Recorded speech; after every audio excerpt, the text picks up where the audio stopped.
Hello, मैं रविकांत सिंह आप लोगों का अपने चैनल पे स्वागत करता हूं। आज मैं आप लोगों के लिए 10th क्लास के बायोलॉजी के बहुत ही important topic human digestive system के बारे में बताने जा रहा हूं, जो कि रेलवे के एग्ज़ाम में भी बहुत पूछा जाता है और विभिन्न सारी जनरल कंपटीशन के पॉइंट ऑफ व्यू से भी बहुत ही ज़्यादा इम्पॉर्टेंट है। चलिए शुरू किया जाए।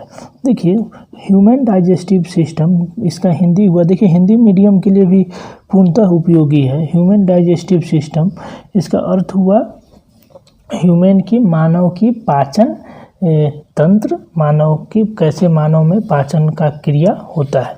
तो देखिए, जो ह्यूमन डाइजेस्टिव सिस्टम है ये माउथ से शुरू होता है। देखिए, माउथ से शुरू होता है, ये माउथ से शुरू होता है, माउथ से शुरू होता है और एनस पे आके ख़त्म हो जाता है। ठीक, ये जो माउथ से शुरू होता है और एनस से आके ख़त्म होता है, ये एक मस्कुलर ऑर्गन है। देखिए, ऐसा एक मस्कुलर पाइप जैसा ऑर्गन है जो कि शुरू कहाँ से होता है, माउथ से, और ख़त्म कहाँ पे होता है, एनस पे ख़त्म होता है। ठीक, ये जो पाथवे है इसी को गैस्ट्रो इंटेस्टाइनल ट्रैक्ट या इसी को एलिमेंट्री कैनाल या इसी को डाइजेस्टिव ट्रैक्ट भी कहा जाता है। तो इससे आप लोग कंफ्यूज नहीं होइएगा कि ये क्या अलग चीज़ आ गई, अलग चीज़ नहीं है। ह्यूमन डाइजेस्टिव सिस्टम का जो ये माउथ से शुरू होता है और एनस पे ख़त्म होता है, ये जो ट्रैक्ट है इसी को गैस्ट्रो इंटेस्टाइनल ट्रैक्ट या एलिमेंट्री कैनाल या डाइजेस्टिव ट्रैक्ट भी कहा जाता है, जो माउथ से शुरू होता है और एनस पे ख़त्म हो जाता है। ठीक है, आप लोग समझ गए होइएगा।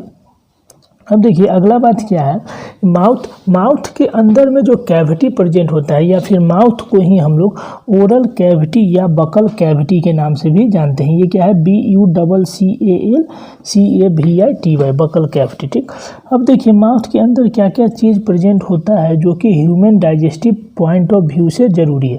तो सबसे पहला जो ऑर्गन है वो क्या है, टीथ हम लोग जानते हैं कैल्शियम और फॉस्फेट से मिलके बनता है। एक एक बात को ध्यान से सुनिएगा, जो भी समझने में दिक्कत होगा उसको कमेंट सेक्शन में बताइएगा। और आपसे एक विनम्र निवेदन है, आप लोग मेरे चैनल को लाइक, शेयर और सब्सक्राइब जरूर कर दें, आपसे निवेदन है दोस्तों। ठीक, अब देखिए, टीथ जो है, ये टीथ कैल्शियम और फॉस्फेट से मिलके बनता है, पहला पॉइंट। दूसरा पॉइंट, ये टीथ के मदद से जो भी हम लोग खाना खाते हैं उसका फिजिकल डाइजेशन में मदद मिलता है। अर्थात खाने का फिजिकल डाइजेशन किसके मदद से होता है, तो टीथ के मदद से होता है। पहला पॉइंट मतलब helps in the physical digestion of food. दूसरा क्या पॉइंट, अब खाना को हम लोग चिबाएंगे तो जाहिर सी बात है खाने का सरफेस एरिया क्या होगा, बढ़ जाएगा। खाना जो बड़ा टुकड़ा है वो छोटे छोटे टुकड़ों में स्प्लिट हो जाएगा, डिवाइड हो जाएगा। अब इससे क्या फ़ायदा है, तो इससे ये फ़ायदा है कि उस पर इंजाइमेटिक एक्शन ज़्यादा होगा सरफेस एरिया बढ़ जाने से। अब डेंटल फार्मूला क्या होता है, तो डेंटल फार्मूला है कि हम लोग का जो टीथ है, टीथ जनरली माउथ में हम लोग के 4 टाइप का प्रेजेंट होता है, इंसीजर, कैनाइन, प्रीमोलर और मोलर। इंसीजर का शेप, इंसीजर खाना को काटने में काम आता है, कैनाइन खाना को टीयरिंग में मतलब चीरने फाड़ने में काम आता है और प्रीमोलर और मोलर खाना को पीसने के काम आता है। ठीक, तो अब ये टीथ कितने नंबर में प्रेजेंट है, तो इंसीजर कितने नंबर में प्रेजेंट है, 2, कैनाइन कितने में है, 1, प्रीमोलर 2 और मोलर 3। ठीक, देखिए ये जो 2, 1, 2, 3 इसी को डेंटल फार्मूला कहा जाता है। ठीक, अब ये 2, 1, 2, 3 है तो ये हम लोग के लेफ्ट साइड में लोअर जॉ, फिर राइट साइड में लोअर जॉ, फिर लेफ्ट साइड में अपर जॉ और लेफ्ट साइड में राइट साइड में अपर जॉ, टोटल मिला के कितना हो गया, 4। तो 8 × 4 तो टोटल टीथ कितना हो गया, 32 नंबर ऑफ टोटल टीथ हो गया। ठीक, तो ये तो हो गया टीथ का बात, ये टीथ हम लोग के फिजिकल डाइजेशन में मदद करता है और डेंटल फार्मूला इसका ये सब है। ठीक, अगला जो माउथ का ऑर्गन है दोस्तों वो है सैलिवरी ग्लैंड। देखिए, सैलिवरी ग्लैंड सबसे पहला बात एक्सोक्राइन ग्लैंड है। एक्सोक्राइन ग्लैंड क्या होता है, जिनके पास डक्ट होता है। एक्सोक्राइन ग्लैंड का शेप दोस्तों कुछ ऐसा होता है, उनके पास डक्ट प्रेजेंट होता है। ये तो ग्लैंड हो गया, ये वाला पार्ट ग्लैंड हो गया और ये वाला पार्ट क्या हो गया, डक्ट हो गया। ये वाला पार्ट DUCT डक्ट हो गया। ठीक, अब देखिए, तो ये एक एक्सोक्राइन ग्लैंड है। अब ये एक्सोक्राइन ग्लैंड करता क्या है, तो ये सैलिवा प्रोड्यूस करता है और ये सैलिवा में सैलिवरी एमाइलेज नाम का एंजाइम होता है जो कि कार्बोहाइड्रेट का डाइजेशन में मदद करता है, जो कि कार्बोहाइड्रेट के डाइजेशन में मदद करता है। तो जब कार्बोहाइड्रेट के डाइजेशन में मदद करता है, अर्थात फूड का डाइजेशन कहाँ से शुरू हो जाता है, तो फूड का डाइजेशन माउथ से ही शुरू हो जाता है। ठीक, पहला पॉइंट याद रखिएगा कि फूड का डाइजेशन कहाँ से स्टार्ट हो जाता है, तो फूड का डाइजेशन माउथ से ही स्टार्ट हो जाता है। अगला इसका और क्या काम है, ये जो सैलिवा है ये फूड को ल्यूब्रिकेट कर देता है, ताकि ईसोफेगस के थ्रू फूड जो है वो आसानी तरीके से स्टोमच तक पहुंच जाए। सैलिवा का मीडियम क्या रहता है, तो सैलिवा का मीडियम बेसिक मीडियम का रहता है। पीएच पॉइंट ऑफ व्यू से देखा जाए तो इसका मीडियम क्या रहता है, बेसिक मीडियम का है। ठीक, अगला बेसिक मीडियम का है। अब देखिए दोस्तों, अगला है बेसिक, यहाँ लिखा हुआ बेसिक। देखिए नोट्स भी है, इसका स्क्रीनशॉट हम आपको दे देंगे। अगला जो ऑर्गन है दोस्तों वो क्या है, टंग देखिए दोस्तों क्या होता है। टंग एक मस्कुलर ऑर्गन है। सबसे पहला बात, टंग क्या है, तो टंग एक मस्कुलर ऑर्गन है। टंग करता क्या है, तो टंग फूड को सैलिवा के साथ मिक्स करवाने में मदद करता है। टंग करता क्या है, तो फूड को सैलिवा के साथ मिक्स करने में मदद करता है। ठीक, अब टंग में जो नर्व्स प्रेजेंट होता है, देखिए टंग में जो नर्व्स प्रेजेंट होता है ये हम लोग के खाना के टेस्ट को रिकॉग्नाइजेशन करने में मदद करता है। ठीक, तो यहाँ पे माउथ में प्रेजेंट जो भी ऑर्गन है उसके बारे में हम लोग पढ़ लिए। माउथ में एक बार रिकैप देख ले तो माउथ में टीथ प्रेजेंट है। टीथ क्या करता है, फूड का फिजिकल डाइजेशन कराता है, पहला पॉइंट, इंपॉर्टेंट पॉइंट। दूसरा क्या, ये फूड का सरफेस एरिया को बढ़ा देता है। ठीक, डेंटल फार्मूला क्या है, 2 1 2 3, टोटल मिला के 8 हुआ, 8 × 4 32। सिलेवरी ग्लैंड का एक पॉइंट बताना भूल गया है। सिलेवरी ग्लैंड कितना पेयर में प्रेजेंट होता है, 3 पेयर में। देखिए यहाँ पे लिखा हुआ है सिलेवरी ग्लैंड कितना पेयर में होता है, 3 पेयर में। कौन कौन, पैरोटिड, सब मैंडिबुलर, सब लिंगुअल। ठीक, याद रखिएगा। तो सैलिवरी ग्लैंड प्रोड्यूस क्या करता है, सैलिवा, और सैलिवा में सैलिवरी एमाइलेज होता है जो कि कार्बोहाइड्रेट के डाइजेशन में मदद कराता है। ठीक, हो गया।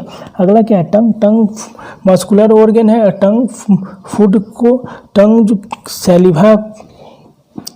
क्या करता है, फूड को सैलिवा के साथ मिक्सअप कराने में मदद करता है। ठीक, हो गया। अब देखिए दोस्तों, अगला जो ऑर्गन है, अगला इसके बाद देखिए, इसके बाद हम फूड जो है वो माउथ के बाद कहाँ पे आता है, ईसोफेगस में। ये वाला जो पार्ट है ईसोफेगस को दोस्तों हम लोग फूड पाइप के नाम से भी जानते हैं। ईसोफेगस को हम लोग फूड पाइप के नाम से भी जानते हैं। क्यों, क्योंकि इसके थ्रू होके फूड जो है वो माउथ से स्टोमच में पहुंचता है। मतलब ईसोफेगस क्या करता है, फूड को माउथ से स्टोमच तक पहुंचाने में मदद करता है। ठीक, पहला पॉइंट। दूसरा पॉइंट क्या है दोस्तों, ईसोफेगस में जो फूड माउथ से स्टोमच में जाता है यह एक मूवमेंट के द्वारा जाता है जिसको पेरिस्टाल्टिक मूवमेंट कहा जाता है। पेरिस्टाल्टिक मूवमेंट क्या है, the rhythmic contraction and relaxation of food pipe.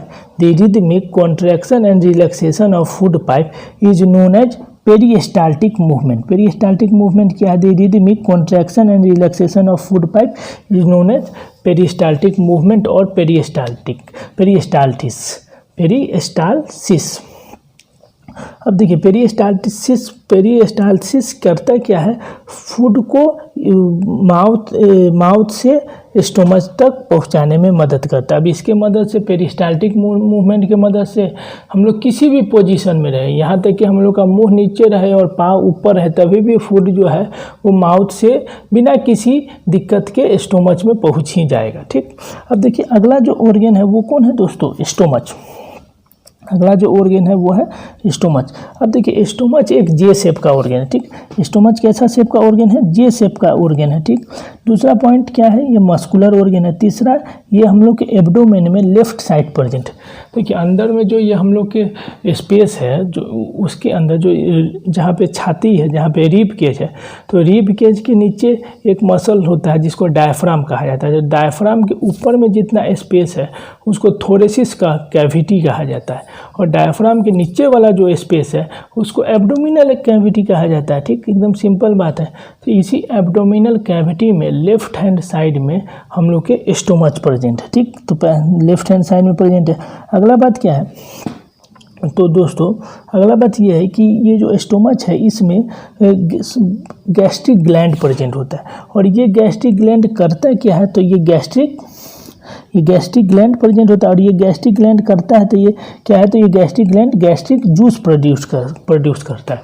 तो गैस्ट्रिक जूस में कौन कौन सा चीज़ होता है, कौन कौन क्या गैस्ट्रिक ग्लैंड का सिक्रेशन है, तो मेनली 3 गैस्ट्रिक ग्लैंड का सिक्रेशन हमको पढ़ना है।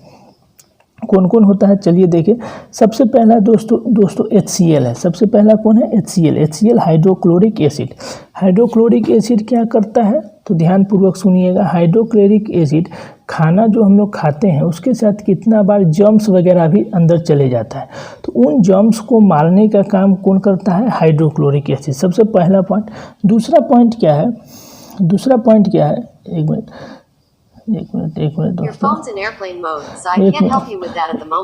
एक मिनट दोस्तों, सॉरी फॉर इंटरप्शन। देखिए HCl करता क्या है, खाने के साथ जो जर्म्स वगैरह जो चले जाते हैं उनको मारने का काम करता है, पहला पॉइंट। दूसरा पॉइंट क्या है, यह फूड को, ये जो मीडियम है स्टोमच का उसको एसिडिक बनाता है। एसिडिक क्यों बनाता है, क्योंकि दूसरा जो इसका सिक्रेशन है गैस्ट्रिक ग्लैंड का पेप्सिन एंजाइम एसिडिक मीडियम में ही एक्टिवेट होता है। अगर एसिडिक मीडियम नहीं होगा तो पेप्सिन एंजाइम वर्क नहीं करेगा, अर्थात ये पेप्सिन एंजाइम को भी एक्टिवेट कराने में मदद करता है। ठीक, 2 पॉइंट एकदम नेसेसरी है कि पहला पॉइंट कि ये खाने के साथ जो जर्म्स आता है उसको मारता है और दूसरा पॉइंट यह मीडियम को एसिडिक बनाता है ताकि पेप्सिन एंजाइम एक्टिवेट हो पाए। ठीक, दूसरा जो सिक्रेशन है दोस्तों वो क्या है, पेप्सिन क्या है, पेप्सिन एकदम सिंपल एक लाइन में याद रखिएगा। पेप्सिन जो है वो प्रोटीन के डाइजेशन में मदद कराता है। यहाँ जो प्रोटीन का डाइजेशन हुआ वो कैसा डाइजेशन हुआ, पार्शियल डाइजेशन हुआ। कार्बोहाइड्रेट का डाइजेशन कहाँ हुआ था, माउथ में, किसके मदद से, सेलेवरी एमाइलेज के मदद से। वहाँ पे भी जो डाइजेशन हुआ था वो कैसा डाइजेशन था, पार्शियल डाइजेशन था। ठीक, अब तीसरा जो सिक्रेशन है वो कौन है, म्यूकस। ठीक, गैस्ट्रिक ग्लैंड का तीसरा सिक्रेशन कौन है, म्यूकस। अब म्यूकस दोस्तों क्या करता है, एकदम ध्यानपूर्वक सुनिएगा। म्यूकस जो है देखिए, लगातार एसिड का सिक्रेशन अगर स्टोमच के वाल पे होगा तो जाहिर सी बात है, एसिड तो कोरोजिव इन नेचर होता है। आप लोग पढ़े हैं acid base and salt chapter में, केमिस्ट्री में, acid are corrosive in nature, तो वो तो स्टोमच के वाल को डैमेज कर देगा। तो इसलिए स्टोमच का वाल डैमेज ना हो, इसलिए स्टोमच के इनर वाल के ऊपर, स्टोमच के सिंपल समझिए वाल के ऊपर म्यूकस का लाइनिंग होता है, ताकि वह एक बैरिकेड बना दे या एक बैरियर बना दे, ताकि एसिड जो है सीक्रेट हो रहा है हाइड्रोक्लोरिक एसिड, वो डायरेक्ट स्टोमच के वाल को कोई डैमेज न कर पाए। ठीक दोस्तों, Your phone's in airplane mode, so I can't help you with that at the moment. एक मिनट दोस्तों। ठीक, तो म्यूकस जो है वो एसिड अटैक से बचाता है, एकदम सिंपल बात है। अब दोस्तों देखिए अगला बात क्या है, अगला जो ऑर्गन है वो स्टोमच से फूड स्मॉल इंटेस्टाइन में जाता है। ठीक, स्मॉल इंटेस्टाइन सबसे लार्जेस्ट ऑर्गन है। लार्जेस्ट मतलब लार्जेस्ट किस पॉइंट ऑफ व्यू से है, लार्जेस्ट बोलना उचित नहीं होगा यहाँ, सॉरी, यहाँ लॉन्गेस्ट बोलना ज़्यादा उचित होगा। लॉन्गेस्ट पार्ट है एलिमेंट्री कैनाल का। ठीक, longest part of alimentary canal कौन होता है, स्मॉल इंटेस्टाइन। और यहाँ पे दोस्तों फूड का कंप्लीट डाइजेशन हो जाता है। कंप्लीट डाइजेशन फूड का हो जाता है, अर्थात प्रोटीन का, फैट का और कार्बोहाइड्रेट का कंप्लीट डाइजेशन हो जाता है स्मॉल इंटेस्टाइन में। ठीक, ये बात यहाँ पे लिखा हुआ है दोस्तों, उसके लिए कंप्लीट डाइजेशन हो जाता है। अब अगला बात क्या है दोस्तों, स्मॉल इंटेस्टाइन में दो, स्मॉल इंटेस्टाइन को स्मॉल कहा जाता है और लार्ज इंटेस्टाइन को लार्ज इसलिए कहा जाता है दोस्तों क्योंकि स्मॉल इंटेस्टाइन का जो ल्यूमेन होता है वो नैरो होता है और लार्ज इंटेस्टाइन का जो ल्यूमेन होता है वो ब्रॉड होता है, चौड़ा होता है। इसलिए स्मॉल इंटेस्टाइन को स्मॉल कहा जाता है और लार्ज इंटेस्टाइन को लार्ज कहा जाता है। लेकिन अगर लेंथ वाइज देखा जाए तो स्मॉल इंटेस्टाइन का लेंथ सबसे लंबा होगा, लार्ज इंटेस्टाइन का लेंथ कम लंबा होगा। किसके कंपेरिजन में, स्मॉल इंटेस्टाइन के कंपेरिजन। अगला बात दोस्तों ये है कि स्मॉल इंटेस्टाइन में दो ग्लैंड का सिक्रेशन आकर मिलता है। कौन दो ग्लैंड, सबसे पहला है आपका लीवर और दूसरा है पेनक्रियाज। तो चलिए लीवर का देखते हैं। सबसे बड़ा ग्लैंड है ये, सबसे पहला पॉइंट है largest gland of our body. Liver क्या है, largest gland of our body, ठीक। दूसरा जो यहाँ पे हम लोग को ज़रूरी है, देखिए लीवर बहुत सा फंक्शन बॉडी में करता है। लीवर बॉडी को डिटॉक्सीफाई भी करता है, मतलब जो भी हानिकारक चीज़ जो हम लोग के बॉडी में बनता है उसके टॉक्सिसिटी को न्यूट्रलाइज करने का काम भी लीवर करता है। लेकिन हम लोग को यहाँ जो human digestive point of view से बात करेंगे तो human digestive system point of view से लीवर जो है वो बाइल जूस का सिक्रेशन करता है। किसका सिक्रेशन करता है, लीवर। तो लीवर जो है दोस्तों वो बाइल जूस, देखिए जो इंपॉर्टेंट है उसको लाल से हाईलाइट किया हुआ है, बाइल जूस का सिक्रेशन करता है और यह बाइल जूस टेम्परोरी आके कुछ देर के लिए गॉल ब्लैडर में आके स्टोर होता है। हम क्या बोले, लीवर जो है वो बाइल जूस का सिक्रेशन करता है और यह बाइल जूस टेम्परोरी आके गॉल ब्लैडर में स्टोर होता है, ठीक।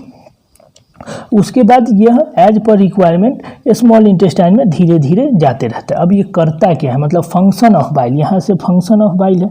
फंक्शन ऑफ बाइल क्या है, तो सबसे पहला पॉइंट कि यह स्मॉल इंटेस्टाइन के मीडियम को बेसिक बना देता है, ठीक। बेसिक मीडियम, बाइल जो है वो बेसिक मीडियम का होता है और मीडियम को भी बेसिक बना देता है। दूसरा पॉइंट क्या है, ये फैट के इमल्सिफिकेशन कोई बड़ा नहीं है। इमल्सिफिकेशन मतलब होता है ब्रेकिंग, मतलब फैट के मॉलिक्यूल्स को तोड़ने में मदद करता है कौन, बाइल जूस, ठीक। तो इतना ही याद करना है, ज़्यादा नहीं। देखिए जितना बता दे रहे हैं उतना ही ध्यान में रखिएगा। 10th क्लास में इससे ज़्यादा बाहर से क्वेश्चन नहीं पूछा जाएगा, या जनरल कंपटीशन का भी एग्जाम है जैसे रेलवे हुआ या एसएससी हुआ, इसमें भी इसी से इर्द गिर्द क्वेश्चन रहता है, ठीक। आप लोग से फिर से विनम्र निवेदन है कि मेरे चैनल को लाइक, शेयर और सब्सक्राइब जरूर कर दे, ठीक। तो आगे हम लोग पेनक्रियाज के बारे में बात कर लेते हैं। देखिए पेनक्रियाज जो है वो दोस्तों एक मिक्स ग्लैंड है, बात ध्यानपूर्वक सुनिएगा। पेनक्रियाज जो है वो दोस्तों क्या है, मिक्स ग्लैंड है। मिक्स ग्लैंड इसलिए कहा जाता है क्योंकि इसका आधा पार्ट इंडोक्राइन होता है और आधा पार्ट एक्सोक्राइन होता है। इंडोक्राइन ग्लैंड में डक्ट नहीं होता है और एक्सोक्राइन ग्लैंड में डक्ट होता है, ठीक। तो इसलिए इसको मिक्स ग्लैंड कहा जाता है। इसका पोजीशन क्या होता है, तो ये स्टोमच के जस्ट नीचे होता है। लीफी शेप का ग्लैंड है। कैसा है, लीफ शेप का ये ग्लैंड है कौन, पेनक्रियाज जो है वो लीफ शेप का ग्लैंड है। दूसरा बात क्या है, पेनक्रियाज जो है वो पेनक्रिएटिक जूस सीक्रेट करता है। पेनक्रियाज क्या सीक्रेट करता है दोस्तों, पेनक्रिएटिक जूस। ये पेनक्रिएटिक जूस में मेनली 3 टाइप्स का एंजाइम होता है, ध्यानपूर्वक सुनिएगा। मेनली 3 टाइप्स का एंजाइम होता है। सबसे पहला पेनक्रिएटिक एमाइलेज, जो कि कार्बोहाइड्रेट, देखिए पार्शियल डाइजेस्टेड कार्बोहाइड्रेट जो कि माउथ में हुआ था, पार्शियल डाइजेस्टेड कार्बोहाइड्रेट को ग्लूकोज में कन्वर्ट कराता है कौन, पेनक्रिएटिक एमाइलेज। और ये ग्लूकोज कैसा है, सिंपल और सॉल्युबल हो गया, मतलब ग्लूकोज सिंपल और सॉल्युबल में, कार्बोहाइड्रेट सिंपल और सॉल्युबल में कन्वर्ट हो गया। अब दूसरा क्या बचा प्रोटीन। तो पेनक्रिएटिक ट्रिप्सिन जो है वो प्रोटीन को एमाइनो एसिड में कन्वर्ट कर देता है। किसको, प्रोटीन को एमाइनो एसिड में कन्वर्ट कराता है कौन, पेनक्रिएटिक ट्रिप्सिन। अब ये जो एमाइनो एसिड है ये सिंपल और सॉल्युबल प्रोडक्ट है, ठीक। अब तीसरा कौन बचा, फैट। तो पेनक्रिएटिक लाइपेज, ध्यानपूर्वक सुनिएगा, पेनक्रिएटिक लाइपेज वो क्या करता है, फैट को फैटी एसिड और ग्लिसरॉल में कन्वर्ट कराता है, ठीक। किसमें, फैटी एसिड और ग्लिसरॉल में कन्वर्ट कराता है। अब फैटी एसिड और ग्लिसरॉल सिंपल और सॉल्युबल है। देखिए बार बार हम सिंपल और सॉल्युबल कह रहे हैं, तो ये जो तीनों प्रोडक्ट जो बना सिंपल और सॉल्युबल, इसको अब सॉल्युबल है तो ब्लड में आसानी तरीके से घुल जाएगा। घुल जाएगा तो क्या होगा, एक जगह से दूसरे जगह ट्रांसपोर्टेशन में मदद करेगा। अब एक जगह से दूसरे जगह जाएगा तो वहाँ पे इसको रेस्पिरेशन प्रोसेस में इस ग्लूकोज को किस में कन्वर्ट कर देंगे, ATP में कन्वर्ट कर देंगे, उससे हम लोग को एनर्जी मिल जाएगा, ठीक। अब देखिए तो यहाँ पे यह जो तीनों जो प्रोडक्ट बना इसको बॉडी के द्वारा एब्जॉर्ब कर लिया जाता है, अर्थात डाइजेशन का प्रोसेस ख़त्म हो जाता है कहाँ पे, स्मॉल इंटेस्टाइन में। एब्जॉर्प्शन का प्रोसेस शुरू भी होता है स्मॉल इंटेस्टाइन में और ख़त्म भी हो जाता है स्मॉल इंटेस्टाइन में। हम क्या बोले, डाइजेशन का प्रोसेस ख़त्म हो जाता है स्मॉल इंटेस्टाइन में, डाइजेशन का प्रोसेस ख़त्म हो जाता है स्मॉल इंटेस्टाइन में, और एब्जॉर्प्शन का प्रोसेस शुरू होता है स्मॉल इंटेस्टाइन में और ख़त्म भी हो जाता है स्मॉल इंटेस्टाइन में। अब एब्जॉर्प्शन है क्या, तो ये जो सिंपल और सॉल्युबल फूड है इसको बॉडी के द्वारा एब्जॉर्ब करने के प्रोसेस को, स्मॉल इंटेस्टाइन के द्वारा एब्जॉर्ब करने के प्रोसेस को एब्जॉर्प्शन कहा जाता है। अब देखिए अगला बात क्या, ध्यानपूर्वक सुनिएगा। स्मॉल इंटेस्टाइन के वाल में, ध्यानपूर्वक सुनिएगा, स्मॉल इंटेस्टाइन के वाल में ये न्यूमेरस फिंगर लाइक प्रोजेक्शन है। क्या है? न्यूमेरस फिंगर लाइक प्रोजेक्शन है। ये जो फिंगर लाइक जो आप यहाँ जो प्रोजेक्शन देख रहे हैं, ये स्मॉल न्यूमेरस, ये फिंगर लाइक जो ऐसे ऐसे ऐसे ऐसे ऐसे जो फिंगर लाइक जो प्रोजेक्शन देख रहे हैं, इसी को कहा जाता है दोस्तों विलाई। स्मॉल इंटेस्टाइन के वाल में फिंगर लाइक प्रोजेक्शन है, इसी को कहा जाता है विलाई।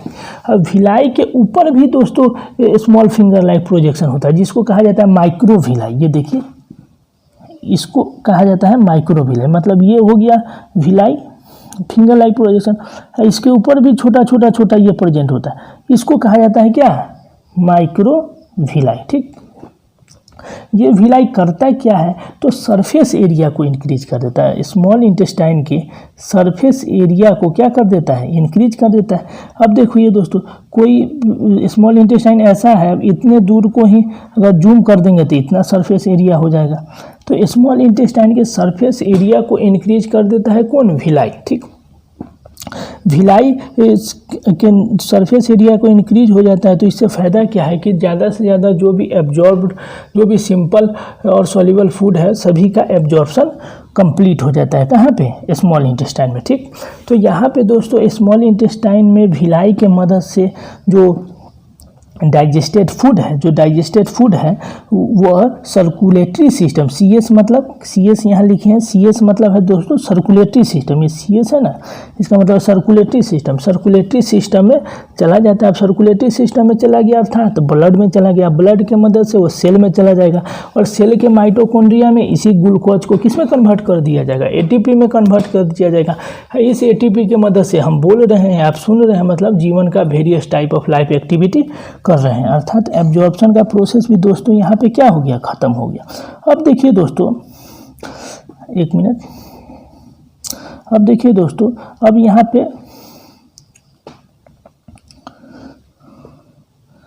अब दोस्तों देखिए यहाँ पे एब्जॉर्प्शन का प्रोसेस खत्म हो गया। अब यहाँ पे लार्ज इंटेस्टाइन पे आया फूड। कहाँ पे आ गया? Large intestine. अब लार्ज इंटेस्टाइन में, स्मॉल इंटेस्टाइन के बाद फूड कहाँ पे आता है? लार्ज इंटेस्टाइन में। लार्ज इंटेस्टाइन में भी दोस्तों विलाई होता है। देखिए दो बात याद रखिएगा, लार्ज इंटेस्टाइन में भी विलाई होता है और पेरिस्टाल्टिक मूवमेंट जो बताए हैं, पेरिस्टाल्टिक मूवमेंट जिसको पेरिस्टाल्टिस भी कहा जाता है, वो लगभग एलिमेंट्री कैनाल में डन होता है।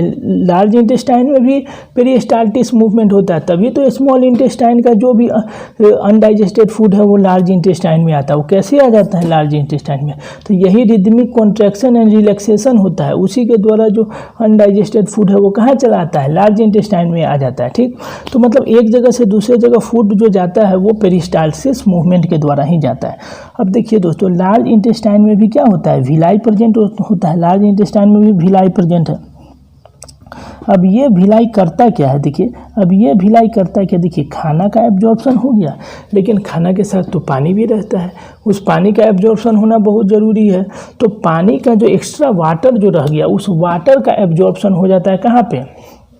लार्ज इंटेस्टाइन में। याद रखिएगा, वाटर का एब्जॉर्प्शन कहाँ हो जाता है? Large intestine. इसके बाद देखिए, जब वाटर का एब्जॉर्प्शन हो जाता है तो फूड जो है वो सेमी सॉलिड हो जाता है। फूड क्या हो जाता है? Semi solid. तो यह सेमी सॉलिड जो फूड है, या जो ये सेमी सॉलिड अनडाइजेस्टेड फूड कहना ज़्यादा उचित होगा, ये semi solid undigested food rectum वाले पार्ट में टेम्पोररी आके क्या हो जाता है? स्टोर हो जाता है। रेक्टम वाले पार्ट में लिख भी दिए हैं, देखिए, रेक्टम वाले स्टोर पार्ट में टेम्पोररी आके क्या हो जा रहा है? स्टोर हो जा रहा है। तो rectum store temporary undigested food, temporary undigested food store होता है। ठीक, इतना ही याद रखना है लार्ज इंटेस्टाइन के बारे में। फिर अगला बात क्या है? एनस। ध्यान से सुनिएगा, आखिरी जो डाइजेस्टिव सिस्टम का आखिरी जो टिप है, आखिरी जो ऑर्गन है वो कौन है? एनस। तो एनस फाइनल पार्ट है डाइजेस्टिव सिस्टम का, ठीक। अब एनस में ध्यान से सुनिएगा, एनस का जो लास्ट पॉइंट होता है वहाँ पे स्पिंचर होता है। अब स्पिंचर कैसा होता है? देखिए दोस्तों, स्पिंचर कुछ ऐसा होता है, ठीक। अब स्पिंचर याद रखिएगा, कुछ स्पिंचर वॉलेंट्री होते हैं, कुछ स्पिंचर इनवॉलेंट्री होते हैं। वॉलेंट्री स्पिंचर वो होते हैं जिनको हम लोग अपने मर्जी से, अपने विल पावर से कंट्रोल कर पाए, और वो स्पिंचर जिसको हम लोग अपने विल पावर से कंट्रोल ना कर पाए वो इनवॉलेंट्री स्पिंचर होते हैं, ठीक। तो ये एनस पे जो स्पिंचर होते हैं वो जनरली क्या होते हैं? वॉलेंट्री होते हैं। हम लोग उनको इस स्पिंचर को अपने विल पावर से कंट्रोल कर सकते हैं, लेकिन उम्र के साथ साथ ये स्पिंचर पे कंट्रोल धीरे धीरे क्या होता है? कम होता है, ठीक। तो देखिएगा आप लोग, बूढ़े आदमी का धोती खराब हो जाता है, क्यों? क्योंकि स्पिंचर जो है वो धीरे धीरे कमज़ोर हो गया है, तो थोड़ा सा कंट्रोल करने में दिक्कत होता है, ठीक। तो समझ गए होइएगा। तो ये एनल स्पिंचर, जो एनस पे स्पिंचर प्रेजेंट होता है जो रेगुलेट करने में मदद करता है, ठीक। तो अब आखिरी दौर पे आ गए हम लोग। अब ये जो अनडाइजेस्टेड फूड है या जो ये नहीं पचा हुआ भोजन है, इसको बॉडी से बाहर निकालने के प्रोसेस को ईजेशन कहा जाता है। मतलब the removal of undigested food from our body is known as egestion, is known as egestion और डिफेकिएशन। तो इसका दो नाम है, दोनों नाम याद रखिएगा, ठीक। तो इस प्रकार हम लोग बहुत आसानी तरीके से एक वीडियो में ही पूरे ह्यूमन डाइजेस्टिव सिस्टम के बारे में देख लिए। तो अब आप लोगों से क्या निवेदन है? अब आप लोगों से ये निवेदन है कि देखिए स्क्रीनशॉट इसका ले लीजिए, इसको ज़रा छोटा कर देते हैं, इसका स्क्रीनशॉट आप लोग आसानी तरीके से ले लीजिए। अब स्क्रीनशॉट ले लीजिए, इसको बार बार रिवीजन कीजिए, बार बार वीडियो को देखिए, ताकि आप लोगों को ये वीडियो पूरा अच्छी तरीके से ह्यूमन डाइजेस्टिव सिस्टम एक बार में याद हो जाए। यह आप लोगों के 10th क्लास के लिए भी ज़रूरी है और विभिन्न जनरल कंपटीशन में भी इससे क्वेश्चन आती है। और आप लोगों को इस वीडियो में कोई भी समस्या हो, किसी भी वर्ड को समझने में समस्या हो तो निसंकोच कमेंट बॉक्स में कमेंट करें, उसका समाधान हम जरूर करेंगे। तो ठीक है दोस्तों, एक बार और आप लोगों से कहना चाहूँगा, मेरे चैनल को लाइक, शेयर और सब्सक्राइब कर दें। ठीक है दोस्तों, जय हिंद, जय भारत।